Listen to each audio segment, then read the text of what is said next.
And number three, about what is also very good about the speech is that there's a certain honesty.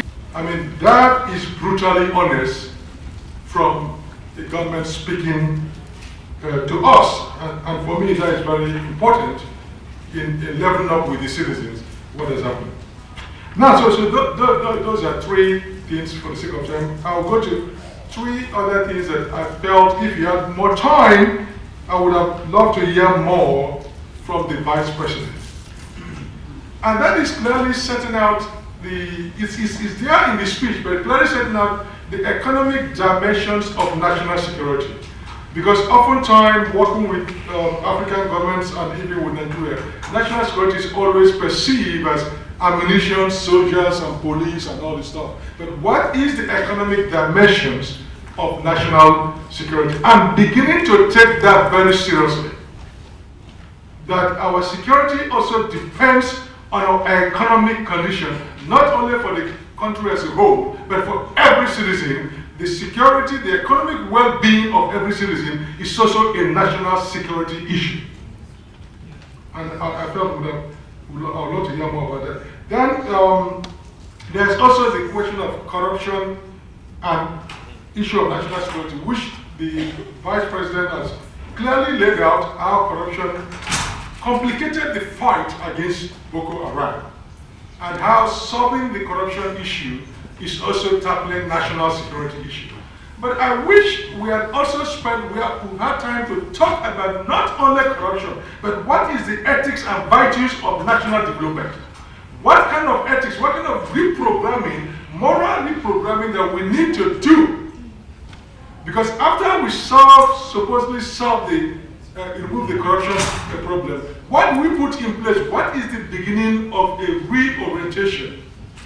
But of course, he spoke for only 30 minutes, he couldn't handle everything. But as we are here, it's food for thought.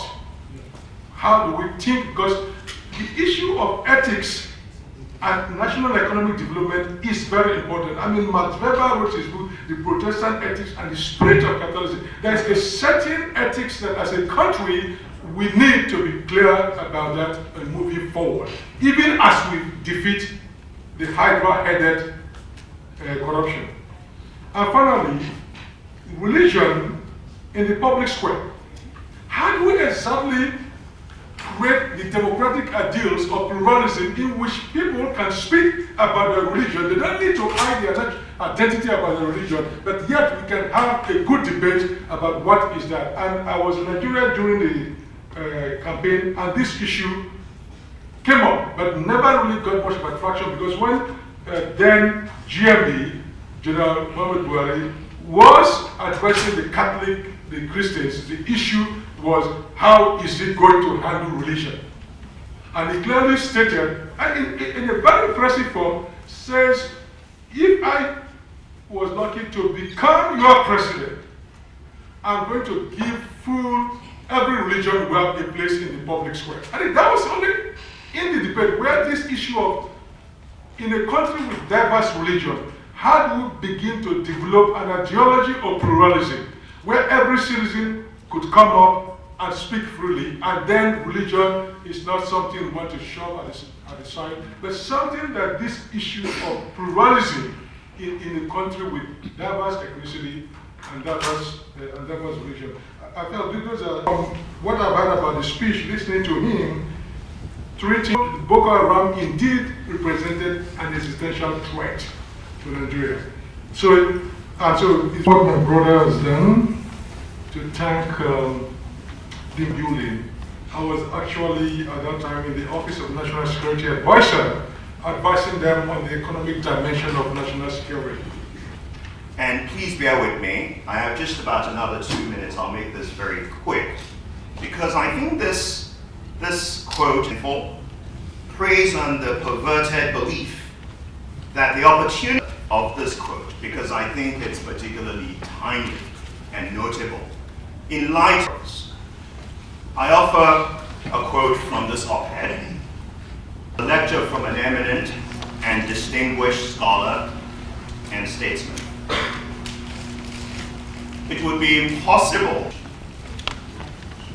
it is indeed one of... has three core streams: the counter-radicalization and de-radicalization programs and the strategic communication program.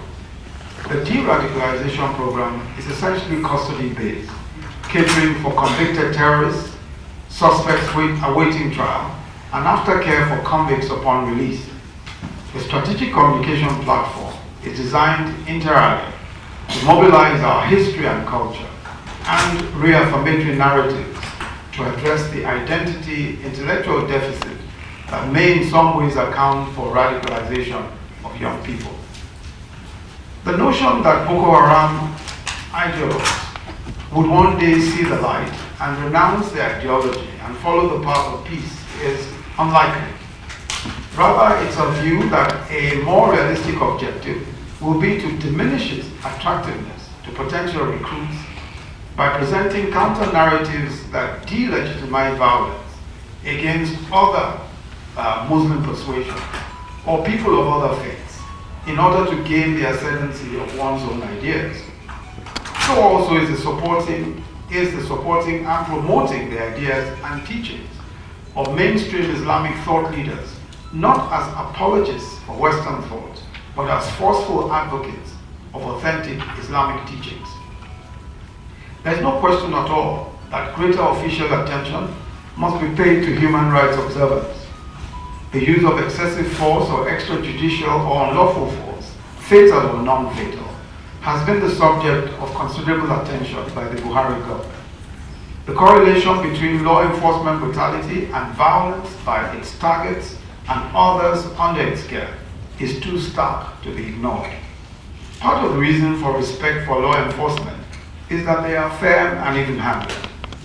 Crossing the line will almost always lead to a loss of confidence, with the kinds of tragic implications that we've so often seen.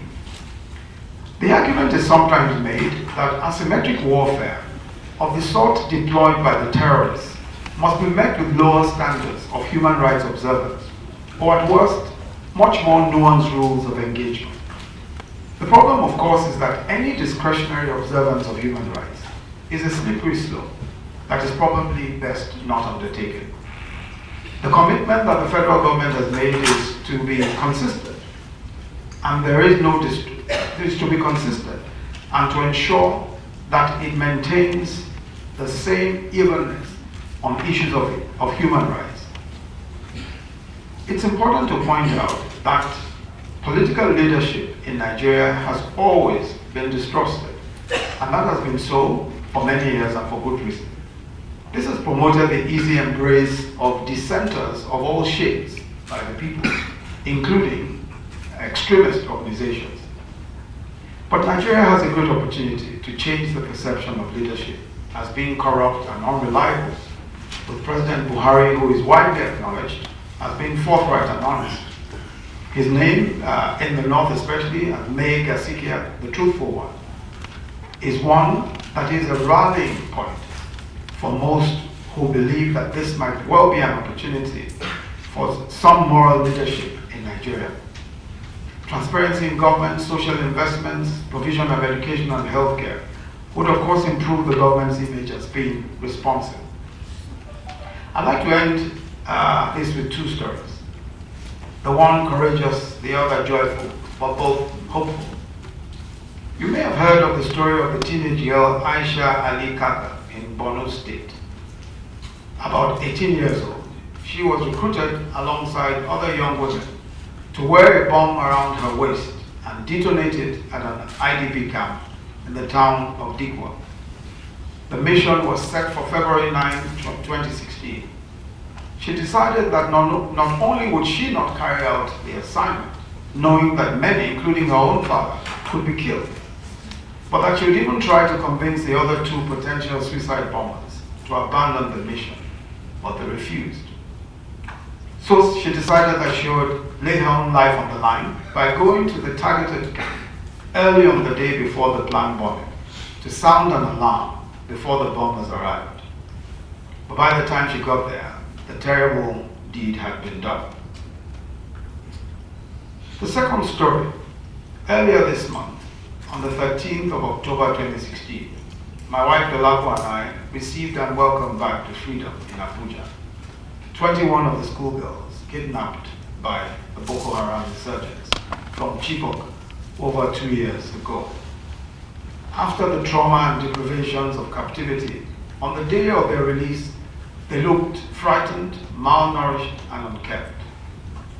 But such is the power of freedom that a few days after the release, the girls were seen dancing and rejoicing heartily at a Thanksgiving service where their parents reunited with them for the first time in over 2 years.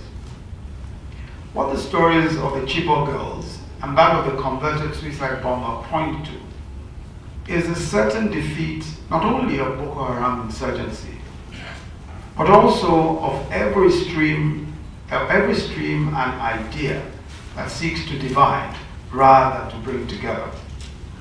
Something that is clear, and a very major failure of the Boko Haram insurgency, is the failure to divide Christians and Muslims and to give the impression that this was actually a war of Islam against Christianity. As it turns out, whenever a bomb went off either in the markets in Maiduguri or in Kano, it never asked whether those it killed were Muslims or Christians. While we had to put troops on the ground to liberate occupied territories and free captive people in the northeast, we would have to continue the battle for the minds of the radicalized many, so that we can have more Aminas of Dikwa saying no to terrorist propositions of death, despair, and destruction. Thank you very much for your attention.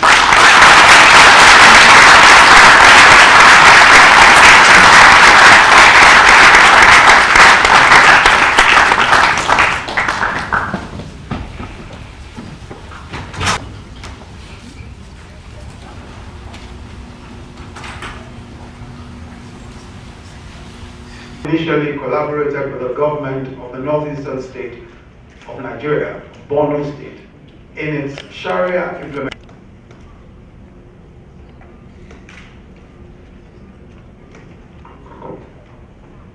On Christmas Day 2011, a coordinated bombing of churches resulted in 41 fatalities.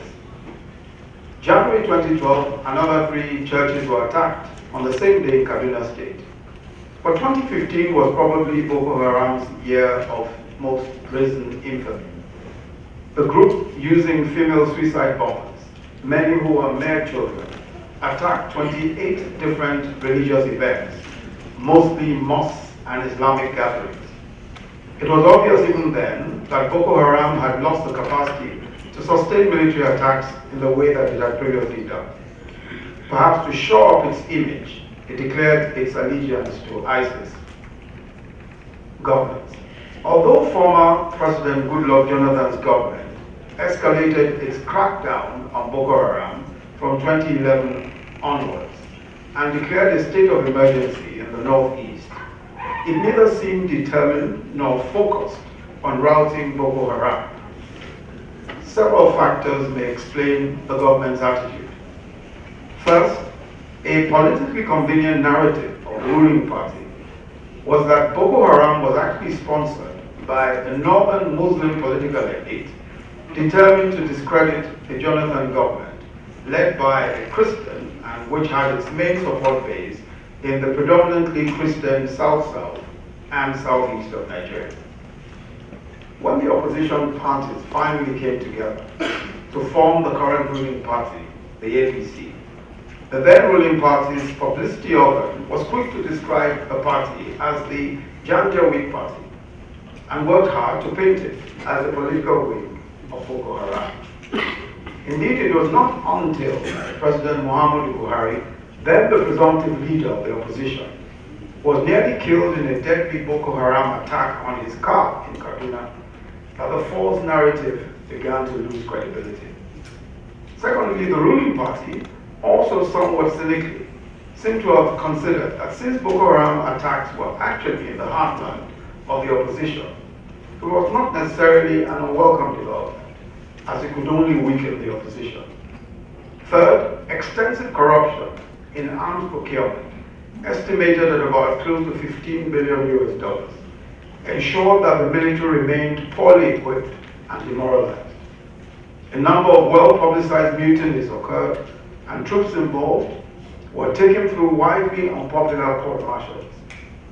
As the government deferred and equivocated, Boko Haram proceeded to realize the objective of occupying territory and establishing Islamist states in Nigeria and in the Lake Chad Basin. In Borno State alone, it occupied and hoisted its flag in 20 of the 27 local governments that constituted the state. In Adamawa State, Boko Haram took Mubi and some villages in Yobe State.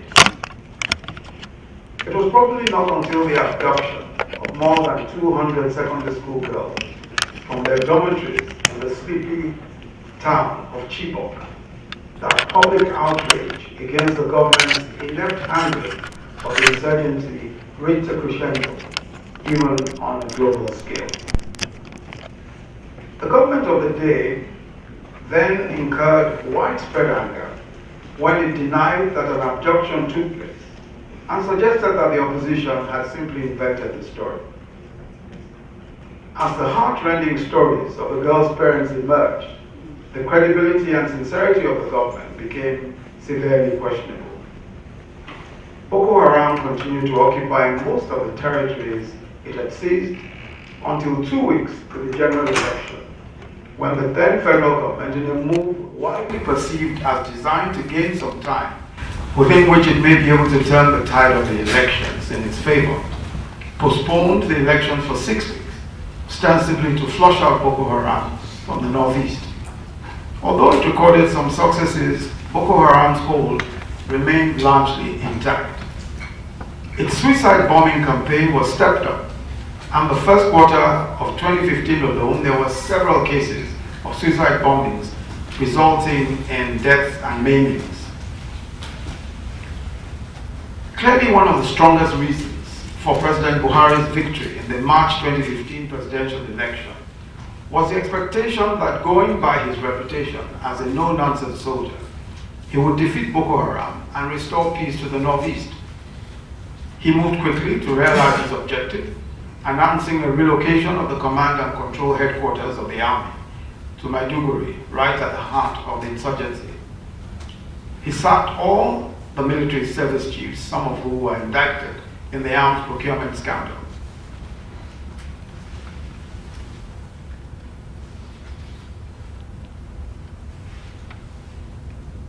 Police killed almost all members of the group, including its leader. It would appear that Mohammed Yusuf and other members of the Al Sunnah, though not members of this particular Salafist jihad